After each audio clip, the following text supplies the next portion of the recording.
Does the color of the sky mean anything special to you? It does to me. A hell of a lot. When I close my eyes, the sky in my dreams is a deep, dark blue.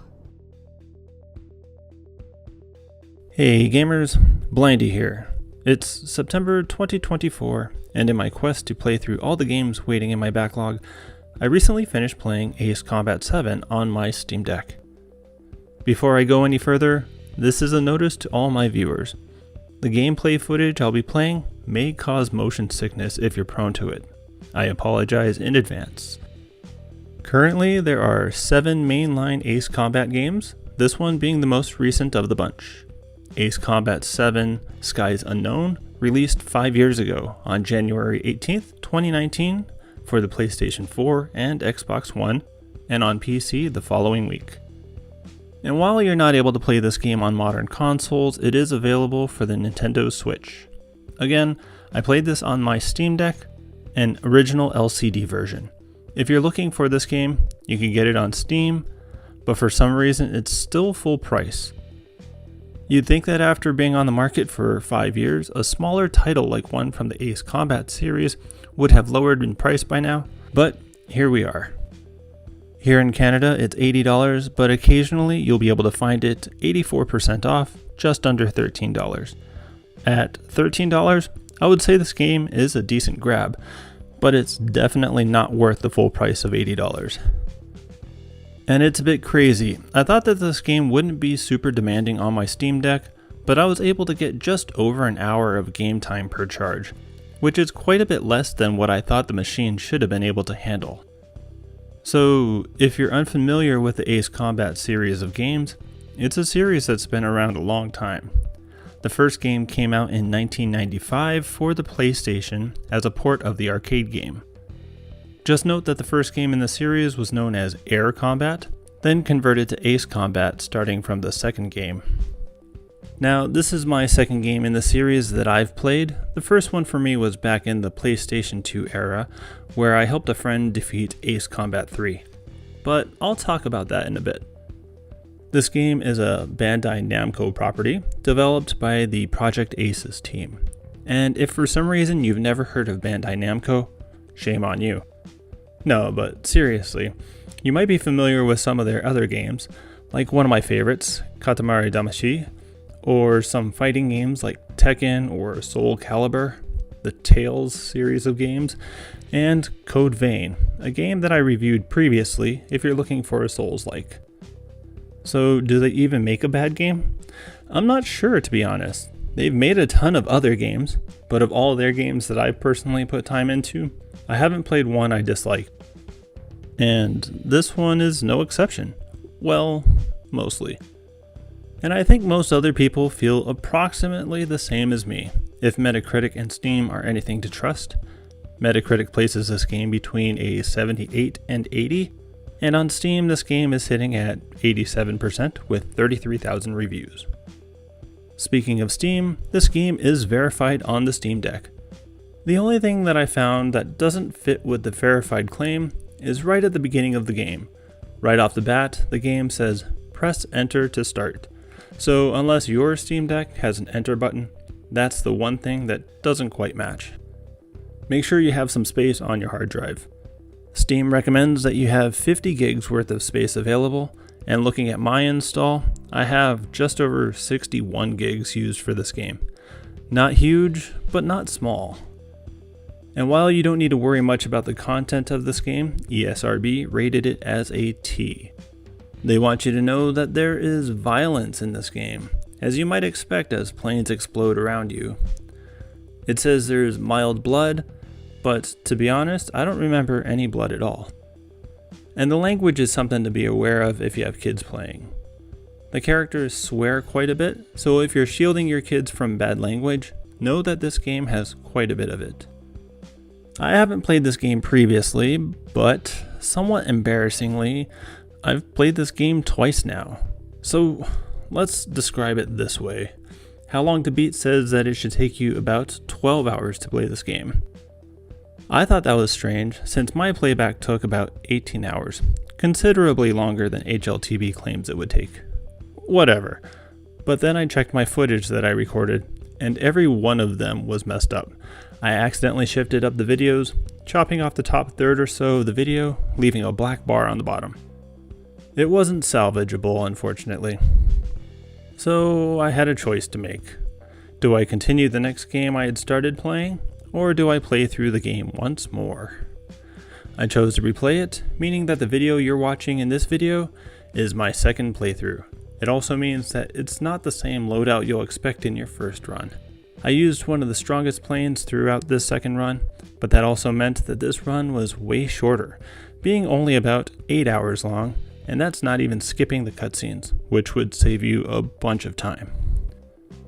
Now, before I start talking about the story and gameplay, I'm going to give you a warning now. If you're sensitive to spoilers, I will do my best to avoid them, but for you to understand this game, I have to talk a little bit about the story and show a bit of how the game plays. Realistically, there's not a lot to spoil here, but you've been warned that there is a possibility that I might discuss something that you may not want discussed. You have been warned. So the story is kind of weird. One country starts attacking a neighboring country. The story initially follows a girl that flies a plane that her grandfather built, but she gets shot down during its first flight.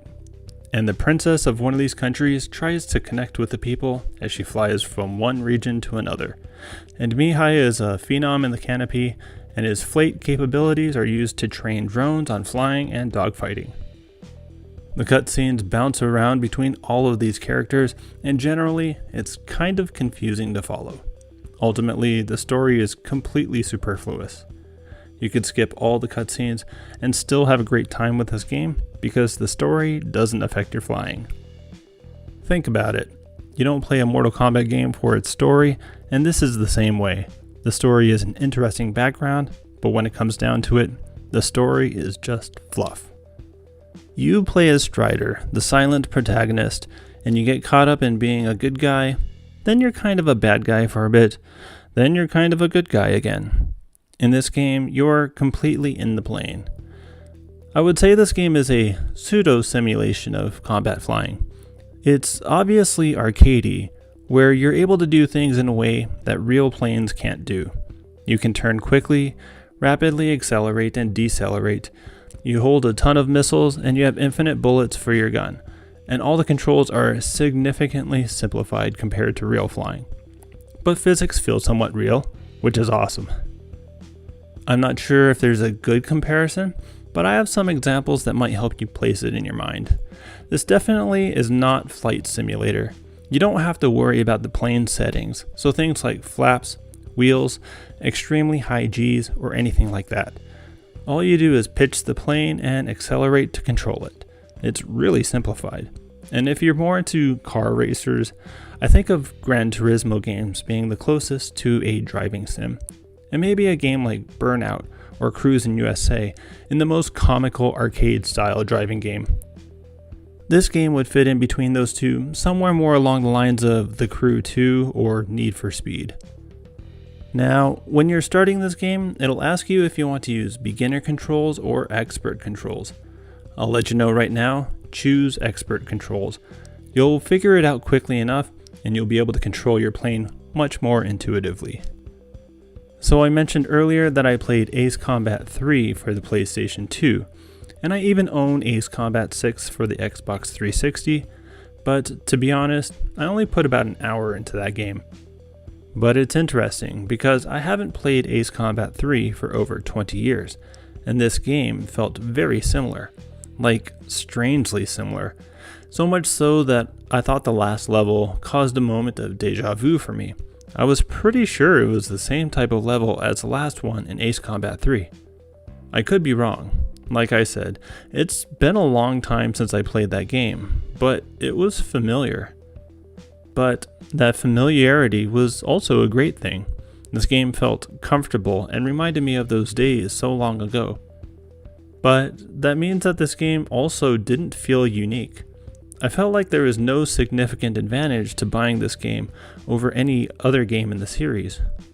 If they all feel the same, there's no reason to buy the shiniest, newest game. I think Call of Duty, Madden, NBA, and NHL players feel the same way. When I was playing this game, I had a sense it was as if it were two separate games that were smashed together, because the gameplay was generally pretty amazing, but the cutscenes were quite mediocre. They were pretty long and pretty confusing. They happened between each mission, but they really weren't enjoyable. The voice acting was all over the place. If you never notice it, then the voice acting is fine, but once you notice one line that sounds weird, you start hearing them all over the place. Once it's in your head, it's hard to ignore. Unidentified craft. Then use your weapons to round them up and force them to land.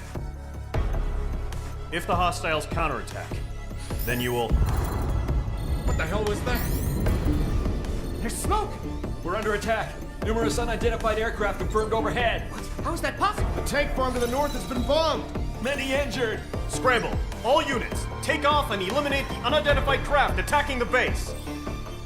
This is not a drill. And the developers really pushed the idea of 3 voices in these scenes. But while the idea is cool on paper, I think it made the narrative hard to follow. And I'm not sure what the developers were thinking, but this dog that they put into these cutscenes is... I don't know what the right word is. Is it laughable? Lazy? Maybe there's a better word. If so, let me know. It's as if someone spent a ton of time creating the animations, environment, lighting, and showed it to their supervisors with a week before release. They're proud of their work, and the effort really shows. Then the manager asks, "What about the dog?" And the scene designer says, what dog?" The manager says, "The scene. There's a dog in this scene." So the scene designer Googles a picture of a dog and slaps it in. Or maybe my imagination has gotten away from me again. But at least the cutscenes aren't completely terrible. The game was developed in Unreal Engine 4, and it looks like the developers really wanted to enjoy some of the great visuals they could create in the engine. And much of the visuals are amazing. Damn near lifelike. I'll show you a few scenes that really stood out to me, but these are hardly all of them. The environments and lighting all generally look amazing. Seeing images like the waves crashing against the shore, I'm amazed that's even possible. I thought briefly that I was watching a recorded video. And then there's the dog. Just kidding. The human models don't quite nail that level of perfection, but humans are hard to imitate. We're just too in tune with how faces, hands, and all that are supposed to look, so we easily spot anything that doesn't look just right. At least the gameplay is a ton of fun. If you're going to play this game over and over, it'll be because it's just damn fun to play. Seriously, it's exciting to chase after planes and dodge missiles and shoot at ground targets and narrowly avoid crashing into a hill. Dozens of planes fly all around you, and one by one, you pick them all off while avoiding damage by pulling off high G turns, slamming on the air brake, and mash the B button to get your missiles firing as soon as possible. One minor complaint I had about the flying is that when you start flipping and spinning in circles, it can get really hard to get your bearings again. In the clouds, you could be aimed straight for the ocean and not even realize it. The altimeter helps, but it would be nice to have a little bit more visual help to know which way is up. If you get stuck in that situation, I found that engaging autopilot centered me pretty well. You can do that by holding L1 and R1. As far as the missions go, the difficulty can spike pretty quickly. The first 2 or 3 missions are quite easy. But by the middle of the game, there are some long missions with challenging objectives, and it can be hard to know exactly what you need to do and in what time frame. And the missions against Mihai and the advanced drones maximize your flying capabilities. If you haven't mastered flying and shooting skills by then, you could be retrying these missions a lot until you've nailed it down. And if you run into a mission that runs long and you run out of missiles, don't stress. Again, with the arcadey nature of this game, if you run out of missiles, you will gain 2 missiles after a short period of time each time you run out. It's not much, but it's better than having only your gun available. And that's most of the gameplay. A few quick hits before I wrap things up here. This game has a ton of DLC.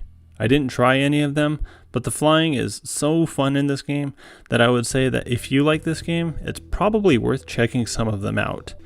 You could add a ton of content to the base game. And I mentioned this game was developed in Unreal Engine 4, and one of the reasons for that choice is for the clouds. And this game has some really nice clouds. It feels weird saying that, but it's true. They felt realistic, they looked realistic, and it gave the game a bit more authenticity. I mentioned Mihai a couple times now, but I thought you should know his full name. Here you go. Mihai was originally from Shalaji. His real name is Mihai Dumitru Margarita Corneliu Leopold Blanca Carol Aeon Ignatius Raphael Maria Nikitas A. Shalaji. Ridiculous, huh? I don't even know the purpose of having that in the game. It just felt so out of place. And this game provides a multiplayer mode as well. I didn't try it, so I don't know if it's still active or not, or how well it plays, but it is theoretically available. As you play the game in single player, you'll see that you get new titles, and you'll be able to use those in multiplayer. And that's the game. But you're wondering, after all that, would I recommend it to a gamer like yourself? If you're concerned that this is a flying game, don't be. It's pretty easy to learn, and the controls aren't that complicated. If you haven't played an Ace Combat game before, it won't take too long to figure out. If you're an inexperienced gamer, it might be difficult to transition to feeling comfortable with this game, but if you game regularly, this one won't be a problem to figure out. The flying is fantastic. It's the reason why these games keep selling. Because it sure ain't because of the story. Skip the cutscenes, play the missions, and you'll probably have a great time with this game. Now, if you're not into action games, or fast-paced games, or if you're prone to motion sickness, then this game will be better off watched. But don't feel compelled to buy this game specifically. If you want to try an Ace Combat game, get the cheapest one you can get your hands on. Sure, there will be differences between the games, but they'll be similar enough that you'll know whether you want to try other games in the series or not by trying any of the games. And you might be asking if this game is replayable. Will you get your money's worth? It's certainly replayable. You can unlock more planes and weapons on the airplane tree, and you can work toward higher ranks on your mission scores. And beyond that, flying these missions is just fun, even if you know what to expect. But I wouldn't pay full price for it. If the standard price was maybe $40 Canadian, I would say that sure, it's worth that much. But at $80, wait for a sale. At that point, definitely, it's worth the money. And then if you feel like getting more bang for your buck, the DLC are waiting for you. Alright, let's wrap this up with a score. Ace Combat 7 Skies Unknown is going to get a 9 out of 12 from me. 75%. I love the flying. I dislike the cutscenes and the amount of time they take up. I really dislike the story. Fortunately, they're all skippable, but in your first run through, you'll probably watch them because you'll want to know what the heck is going on. And the dog. And before we go, here's a glimpse of the final boss fight. Boss fight in finger quotes. It's down. Alright, I covered a lot, but I didn't cover everything. So let me know, was I fair? Was I wrong? Let me know in the comments, I'd love to hear your thoughts. Here's where other YouTubers thank their Patreon supporters. I don't have a Patreon page, so I won't be thanking them. Instead, I'll thank you, the viewers. Without you, I'm just a weirdo talking into a microphone. But I love games, and I assume you love games too. And if you want to love some games with me, come join me on Discord. That didn't come out the way it sounded in my head. I'd love to chat with you guys about the games you love and hate. Speaking of loving and hating, if you loved the video, hit the like button. And if you hated the video, hit the subscribe button. Or something like that. At the time of this writing, I have 22 subscribers, and it would be amazing to get to 25. Thanks for hanging out with me today and watching this video. I hope each and every one of you has an amazing day, and I look forward to seeing you in the next video. Take care.